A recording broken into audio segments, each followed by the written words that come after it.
mas só vou te pedir uma coisa, não fecha essa proposta que você está inclinado a fechar, porque ela não vai te entregar o desconto que você acha que vai entregar. Quais são os pontos que, por exemplo, o dono do supermercado lida com gente e esse é assim, quais pontos eles deveriam olhar para não ser enrolados? Porque, assim, ninguém entende muito bem sobre esse negócio, né. Então, eu fico sempre com receio, porque os caras foi o que eu falei, todo mundo prometeu coisa que não aconteceu, muitos mercados, colocaram teve um aluno meu que quebrou por causa de energia solar.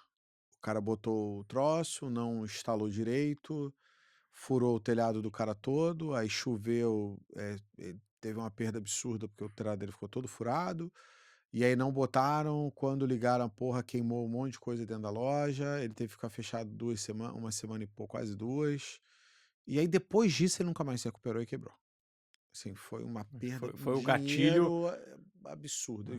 Ele já estava meio alavancado e aí foi dali para buraco abaixo, tentando economizar com botando, placa solar.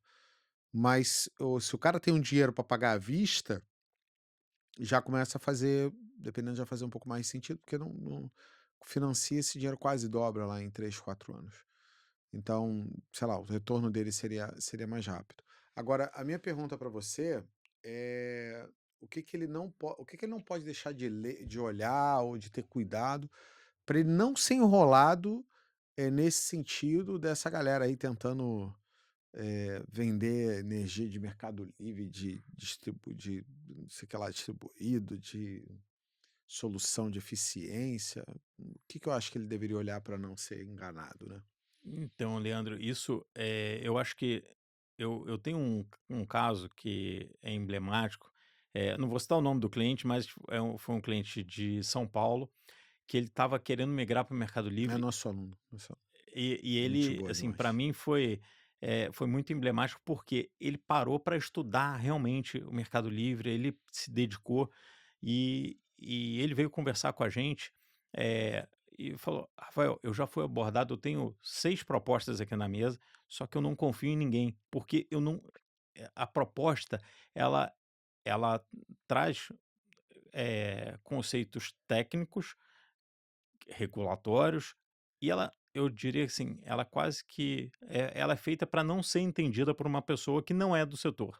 Então, se você não está acostumado a tratar, se você está comprando uma energia convencional, incentivada ali, ela não traz os conceitos claros para alguém que não é daquele setor. Então, Sim.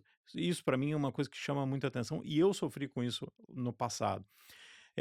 Mas ele, só para continuar aqui no caso desse cliente de São Paulo, ele falou que ele já tinha várias propostas na mesa, só que ele não confiava, e ele não tomava uma decisão, ele não conseguia tomar a decisão. E me chamou a atenção que ele veio através de uma indicação sua, que ele falou: "Rafael, para mim, eu tenho um diferencial para a gente avançar aqui nessa ligação, porque eu tive uma recomendação tua, do Leandro, e se ele falou que eu podia confiar em você, eu confio em você". De imediato eu senti o peso daquela responsabilidade, assim, tá, deixa eu entender. Quando eu entendi, assim, ó, ele falou: "Eu tô inclinado a fechar com esse cara aqui".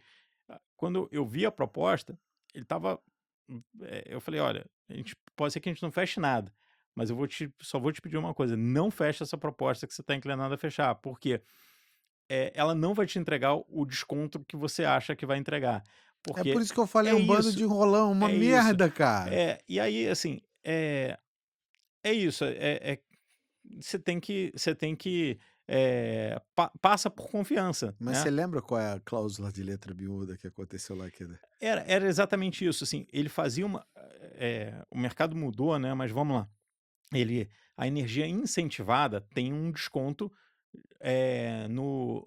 na demanda da energia, tá, de 50% lá no caso dele.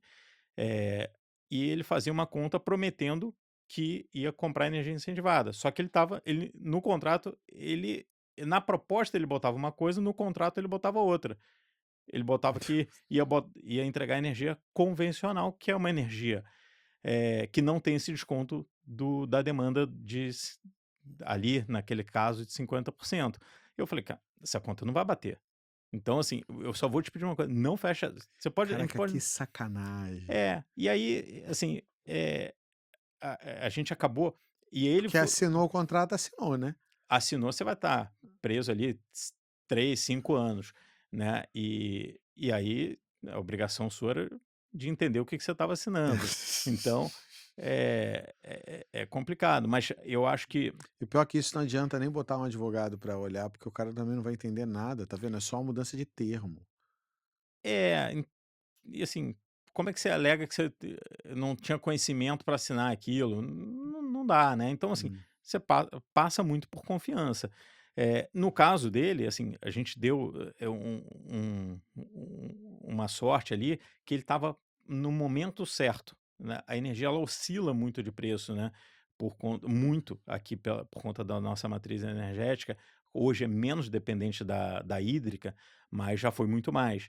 Mas ainda o regime de chuva ainda tem um impacto muito grande sobre o custo da Choveu energia. muito, tem muita energia, o preço cai. É, Ficou sem chover, tem um período longo de não seca. seca, aí começa a ter falta, o preço sobe. É, E aí, se você negociar o contrato no período certo, ele vai ser mais barato, porque é o que vai ter para oferecer na é hora. isso. E nesse Só que você tá caso, fechando um contrato de longo prazo, né. nesse caso, ele negociou num período que a energia estava muito barata, então esse foi um desconto que a gente conseguiu muito alto. Então, e assim, foi Um um case caso, de sucesso. um case bem legal ali, que a gente, guardou ali, que ele fez o dever de casa, assim, ele entendia, mas ele quase, por muito pouco, ele não assinou um contrato que ia trazer, ia frustrar a expectativa de desconto dele. Ele não vou dizer que ele ia ter um prejuízo, mas não ia fazer sentido para ele migrar. Sim, E ia, eh, fazer ele perder uma oportunidade de fazer uma super economia, que foi o que ele teve. sim. Mas você como você consegue achar essa oportunidade para o cara? Por exemplo, sou um supermercado, eu não tenho nada, quero ver se tem oportunidade, qual é a melhor oportunidade para mim? O que que eu precisaria te entregar, o que que eu precisaria fazer? Basicamente entregar, se entregar a última conta de luz, a gente já consegue ter uma leitura muito boa, tá, não precisa nem a tua conta de luz já traz um histórico dos últimos 12 meses. Então, por ali a gente já consegue ter uma curva, a gente sempre tem um cuidado de conversar, de entender, se vai ter uma ampliação na loja, se vai ter alguma mudança. A gente tinha um cliente agora que ele estava, a gente conseguia um desconto bom, só que ele ia devolver uma loja e ia se mudar. A gente, hum, Não a adianta gente já, de nada. ali a gente não ia colocar um contrato naquela loja, né, então a gente já buscou um contrato compatível com, o consumo dele, em termos de metro quadrado ali, apontando para a loja nova, né, então, Então, basicamente, vocês fazem é buscar a melhor solução para o cara, é isso? é, exatamente. E aí, assim, dentro do E como é isso que em mercado. tá, e como é que vocês ganham dinheiro? É uma pergunta que o dono de supermercado vai perguntar. Ah, tá, você vai lá e vai buscar a melhor solução para mim. Se alguém oferecer alguma coisa, você vai conseguir uma melhor solução. E também tem que olhar, né? Por causa disso aconteceu com o Hiroshi. A proposta era boa, só que no contrato não era o que o cara propôs, né? Sim. Aí, Leandro, a remuneração, ela vem das geradoras de energia, né? Elas têm um custo comercial para acessar o cliente. E esse custo comercial ela repassa para quem faz essa intermediação. E aí, eh, Independente para qual seja, ela vai acabar remunerando, então ela você é vai. remunerado por causa disso. Exatamente. Ela vai remunerar alguém e ela vai remunerar a gente, e aí vem o ponto que a gente estava falando da confiança. Eh, se você tem, se você não tem um alinhamento de estar comprometido com aquele cliente para o longo prazo, eh, você pode trazer uma solução que não é melhor. Ele não, se ele não tem uma compreensão ali profunda, pode ser que ele aceite uma condição pior. Só que a gente tá num nicho que todo mundo se fala, né, então, assim, é muito importante, a gente trazer 2, 3 propostas, falar assim: "Olha, eu tenho 3 propostas, essa daqui eu acho que é melhor, por causa disso. E a gente não ficar preso a uma comercializadora de energia. Entendi. Um ponto que a gente sempre gasta tempo com as comercializadoras, que todas as comercializadoras têm lá uma cláusula de exclusividade. Para você negociar com ela, você só pode negociar com ela. E a gente já perdeu bons negócios porque a gente Não tem não aceita exclusividade. essa cláusula de Que eu exclusividade. estou buscando o melhor para o cliente, não para Exatamente, a gente escolheu se posicionar do lado do cliente e não do lado da comercializadora. comercializadora. Então, assim, gasta tempo, a gente é chato com isso, a gente gasta tempo na discussão de contrato.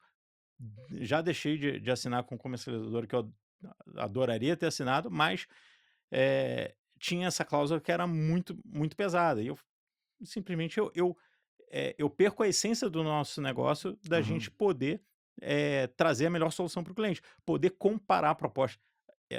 As comercializadoras, naturalmente, assim, Não aceitam isso. eles não gostam disso. Elas querem acessar um canal de venda que ela esteja sozinha. Só que não é a nossa proposta. Nossa proposta é realmente guardar essa isenção para poder comparar eh, e trazer a melhor solução. Entendi. E como é que alguém que está assistindo a gente agora aqui conseguiria ter acesso a isso? A gente faz o quê? Deixa um número de WhatsApp, o cara mandar a conta dele. Faz assim, ó. Eu vou deixar na descrição do vídeo. Se você estiver assistindo isso em outro canal de podcast, vai lá no YouTube que eu vou deixar um linkzinho lá na descrição do vídeo que você vai acessar e vai mandar uma mensagem direto. Você fala assim: oi, boa noite, ou boa tarde, bom dia. Meu nome é Fulano, segue a conta. E manda a conta de luz e a gente vai mandar um diagnóstico lá seu, se tem melhoria ou não, e marcar uma reunião para apresentar. E se não tiver nada, a gente só vai falar assim, cara, você tá no melhor É, cenário do mundo. esse é um bom ponto, tá, que você falou. E Tem tá tudo tem bem. tem quem já fez o dever de casa, a gente vai falar assim: "Você já fez o dever de casa, já está bem feito, continua com esse Ou, ó, você contrato". fez o dever de casa mal feito, não dá para migrar agora, mas no, ó, em março de não sei Mas a quando, gente vai mapear e na hora certa, ó, você a tem que ir gente para já cá. É isso. já faz essa A já gente faz consegue esse dar para o cara pelo acompanhamento. menos uma solução, para É, você saber se você é, tá no caminho certo, né. é. E tem que pagar para fazer esse diagnóstico? Não, esse diagnóstico a gente não tem nenhum custo, a gente é um Faz custo parte. comercial nosso, Ah, né, então a gente faz esse então eu diagnóstico. vou deixar um link aqui embaixo aqui na descrição do vídeo, você clica lá e aproveita.